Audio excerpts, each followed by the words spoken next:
अंबानी, अडानी और इसके साथ में लाला रामदेव और एक और है टाटा, इनका पूरी तरह से बहिष्कार जिस दिन हमने कर दिया, सरकार घुटनों के आ जाए, बल जाके पड़ेगी। यही हमें करना है, यही हमारी लड़ाई है। और इस बार सरकार को पता लगे कि किससे लड़ रहे हो। सरकार ने भी माना है कि हमसे जो है गलती चर्चा होनी चाहिए थी, जल्दबाजी। गलत मानने रही, पहले तो यूँ कह रही है तो आतंकवादी हैं, ये तो खालिस्तानी है, ये तो पाकिस्तान और चीन से बोले रहे।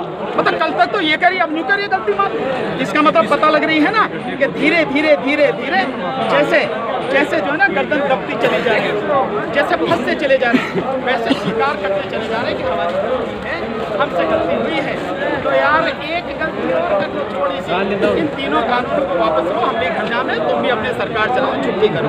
आप देखिए, नए संसद भवन की जरूरत नहीं, आप इसको समझिए। ये साजिश हर कोई समझ नहीं रहा। मैं थोड़ा सा आपको पीछे लेके जाऊंगा तो आप समझेंगे सर। 2019 के चुनाव के दौरान एक इनके बीजेपी के उन्नाव से एक एमपी हैं, हाँ। साक्षी महाराज जी।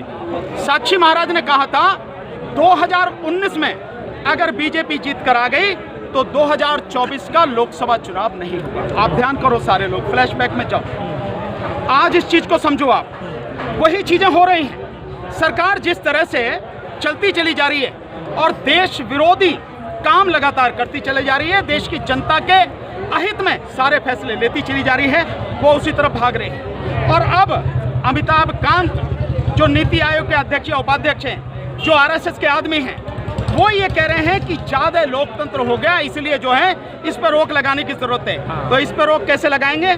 आपको ध्यान आता प्रधानमंत्री के dialogue, one nation one election. इसका मतलब यह है कि एक ही चुनाव, किसका चुनाव? मोदी जी का। और मोदी जी के चुनाव की भी जरूरत नहीं है, उसे डिक्लेयर कर दो। ना लोकसभा के चुनाव की जरूरत है, ना विधानसभा के चुनाव की जरूरत है। इस देश में राजतंत्र स्थापित करके जब तक जिए मोदी जी को परमानेंट इस देश का प्रधानमंत्री बना दिया जाए। सेना वो अपने हाथ में ले ही चुके हैं। 50 साल राज करेंगे, इसीलिए करेंगे। लोग समझ नहीं पाए, इसीलिए 50 साल राज वो इसलिए करेंगे क्योंकि उन्हें मालूम है इस देश के लोग बोलते नहीं, लड़ते नहीं। पर इस बार मामला फंस गया है। दूसरा, 50 साल राज क्यों करेंगे?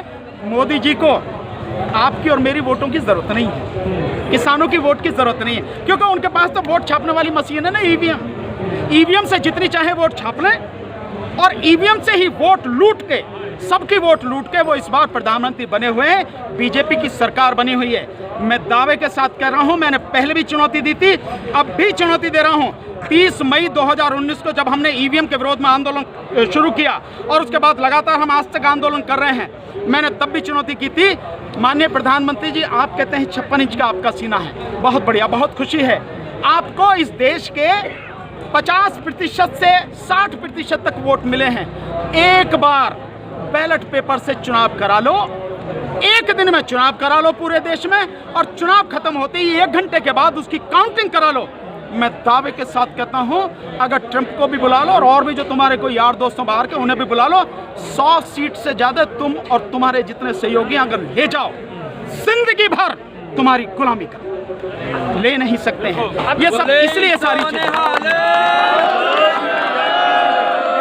आने वाले समय में कहा जा रहा है दिल्ली के सारे रास्ते रोक दिए जाएंगे, बिल्कुल रोके जाएंगे। तारीख को फिर पूरा भारत बंद होगा। अरुण जी, आप ये बताइए, भाई मरता क्या ना करता, हमारी तो गर्दन में फंदा डाल के पूरी तरह से खींचा जा रहा। तो भैया जब तक जान में जान है तब तक तो जिंदा रहने के लिए लड़ेंगे ही। दिल्ली का ही रास्ता बंद नहीं करेंगे। मैं आपको बता देता हूँ, ये बंद है सिंगू बॉर्डर, टीकरी बॉर्डर बंद है, अब बंद होगा जयपुर वाला।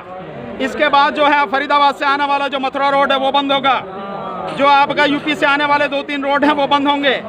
इसके ईस्टर्न पेरिफेरल और वेस्टर्न पेरिफेरल ये बंद होंगे। और इससे भी काम नहीं चला तो पूरा देश बंद होगा। इस बात को हल्के में न लें। मैं कह रहा हूं इस बात को ये न लें।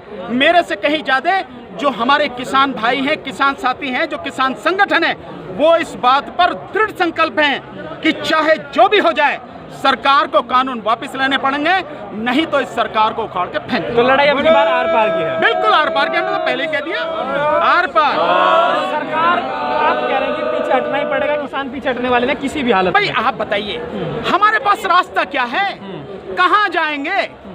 हटने का मतलब ये है कि जो फंदा सरकार ने डाल दिया हम खुद अपने हाथों से उस फंदे को खींचे। सरकार तो खींच ही रही है, तो क्या कोई व्यक्ति ये करेगा कि जो फंदा उसकी गर्दन में पड़ा है वो उससे खींचे अपने आप? नहीं करेगा ना। तो हमारे पास तो लड़ने के अलावा कोई रास्ता अगर हम नहीं। तो सुधार अब कर रहे हैं लड़ाई आपके कैसी लिए। रह जाएगी? मोदी जी कह रहे हैं आप लोग के लिए कर रहे हैं, सुधार कर रहे हैं। कानून में सुधार मत करो। माननीय प्रधानमंत्री जी, माननीय गृह मंत्री जी, आपकी समस्त कैबिनेट से मेरा अनुरोध है, विनम्र अनुरोध है, आप अपने आप में सुधार करो, अपनी पार्टी में सुधार करो, ये आरएसएस में सुधार करो। भैया आप सुधर गए तो समझ लो देश सुधर गया, नहीं तो जैसा आपका हाल है भैया, हम तो काम हमारे पास लड़ने का रहा, लड़ेंगे। हर जोर जुल्म की टक्कर में संघर्ष हमारा नारा है। तो ये थे मेरे साथ किसान मजदूर एकता। चलो